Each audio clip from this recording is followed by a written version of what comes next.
Okay, here I'm going to be working the free response questions for test 2.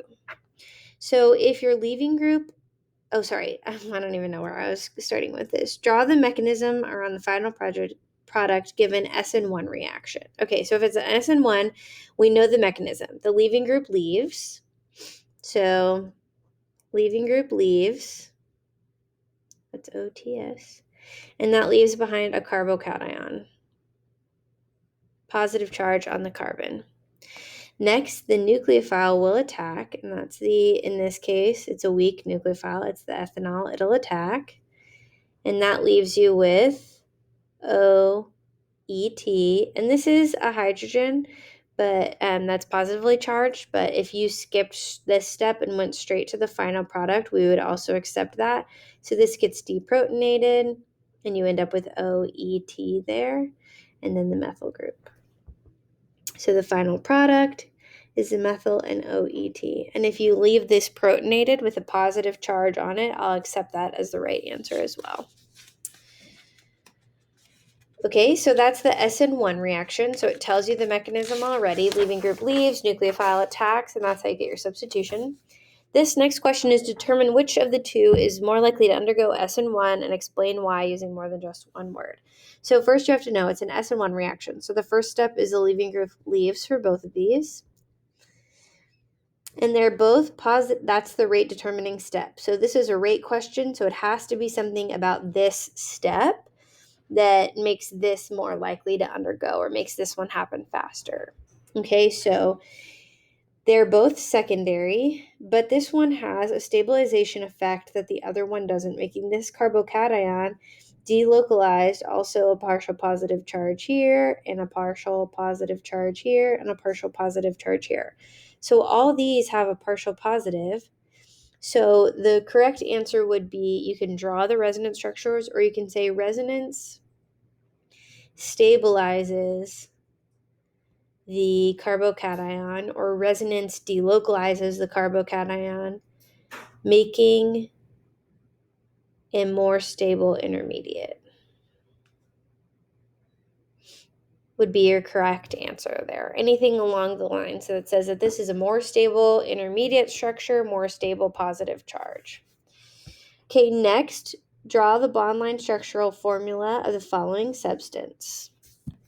Okay, so for this question, we had a very similar question to this in recitation. Actually, we also had a very similar question to this in recitation, where you just drew the generalized mechanism of an SN1 bond, or an SN1 reaction. But this one, similarly, I said I'm going to go ahead and draw. The 1 has an alcohol, the 3 has a tert butyl, and the 5 has a fluorine on it. Okay, so now I'm going to assume this is a wedge and the hydrogen's pointing away.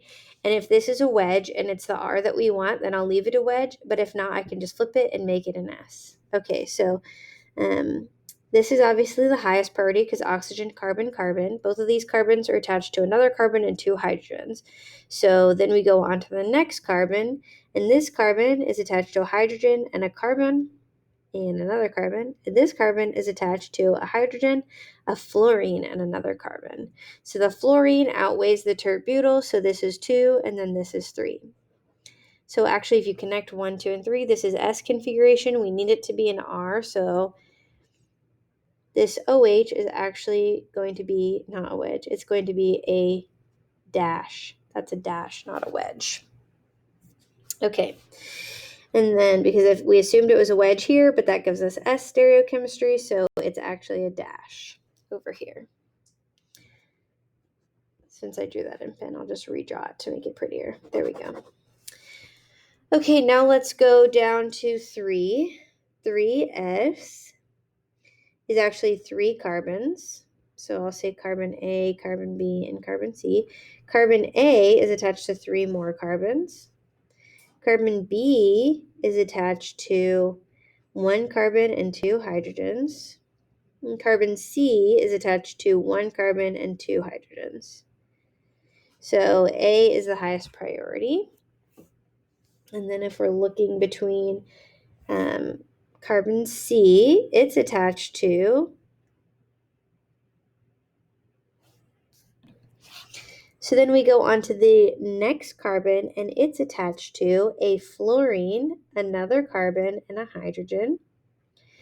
And this one is attached, if you go to the next one, is attached to an oxygen, another carbon, and a hydrogen. If we're comparing these two. So carbon and hydrogen are the same, but actually fluorine should have a higher molecular weight than oxygen. So this should be the next highest priority, and then this would be 3.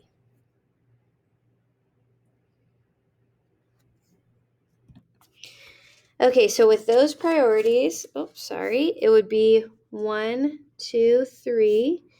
So if we had it as a wedge coming towards us, it would be, let's see, it's going right, so it would be an R, but we want it to be an S. So this also should be a dash. Okay, and then now let's do fluorine. I'm going to redraw these structures because it's getting a little crowded over here. So we have our OH, and we have our tert butyl, and then we have our fluorine. So fluorine is obviously the highest priority between 2 carbons. And then the hydrogen is obviously the lowest. We're pretending that's a dash, and this is a wedge, just to see what the stereochemistry would be. So these are both CH2, so then we go to the next one. We compare these two. So this carbon is bonded to an alcohol, so an oxygen, another carbon, and a hydrogen. This carbon is bonded to another carbon on down the ring, and a hydrogen. So the alcohol makes this one higher priority than this one. So we have 1, 2, 3. So that would be R, because pointing to the right at the top. So that one can stay a wedge. So what I have is this fluorine is trans with the alcohol and the tert butyl. So the thing that makes the most sense for me is always drawing out my wedges and doing axial, equatorial on all of them, because my brain doesn't work in terms of keeping a boat chair. Oops, I skipped one. Equatorial, axial, equatorial.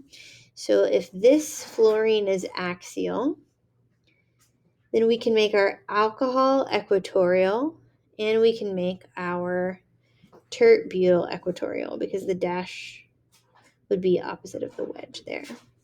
So we should have, I'm running out of space, that's why we give extra scratch paper at the end of the exam. We should have 1 axial and 2 equatorial. So I'm going to go ahead and do my equatorial there, and then equatorial tert butyl down here. So that's 1, 2, 3, 4, 5 axial fluorine. So axial, equatorial, equatorial. All right. Now, question 4, identify all of the chiral centers in the molecule. So I'm going to start with a ring where there's anything that does, because rings are easy because they should have 2 hydrogens here and here. And if they don't, like in this case, we can say that has a chiral center there. This has 2 hydrogens. This should have 2 hydrogens, but it doesn't. And these 2 groups are the same right here, but they start to branch off if we go one away. So that's also a chiral center. Let's see. I'm going to say this is a chiral center as well, because it has 1, 2, 3 different things attached to it, plus that hydrogen makes a 4th. Usually aromatic rings, we wouldn't find a chiral center because they're sp2 hybridized. And this ring has a plane of symmetry through it. Oh wait, no, it doesn't have a plane of symmetry. So I don't think those nitrogens would have chiral centers. Let's see, right here, this has a hydrogen and then an asymmetric ring. So each of these also should be chiral centers. Okay, so that should be everything that has a stereocenter with a chiral center with 4 different things attached to it. And then to draw the Newman projection in bond line form, let's make sure to include dashes and wedges. So I'm going to start on the front carbon because that is honestly just so much easier. So 1, 2, 3, 4. 1, 2, 3, 4 is the carbon that has the stuff on it. Ooh, actually, I want to draw it a different way. I want these chlorines to be pointing up, not down. So I'm actually going to do 1, 2, 3, 4. So this is our chiral center. And we have a chlorine. If I'm looking at this from this perspective, right, from right here, so I would be lifting this up and looking at it. I'd have a chlorine going into the plane of the page and a chlorine coming out of the plane of the page. Luckily, this isn't a chiral center, so if you leave off your wedges and dashes, that's completely appropriate, but I like to include them just because. And then same thing here. It looks like you have a hydrogen going into the plane of the page and a hydrogen coming out of the plane of the page. So if you, again, it's not a chiral center, so if you leave those off, that's completely appropriate. And then the third thing is a CH2, CH3. So 1, 2, 3, 4, 5, 6, 7. So if you have hexane with 1, 2, 3, 4, oh, I guess it'd be 1, 2, 3, 4, 4 either way. I think this should be 4, 4 dichloro. Oh, I wrote hexane, but it's heptane because there's 7. Heptane. Any way, shape, or form that you have 4,4-dichloroheptane. 1, 2, 1, 2, 3, 4, 5, 6, 7. Yep, that should be right.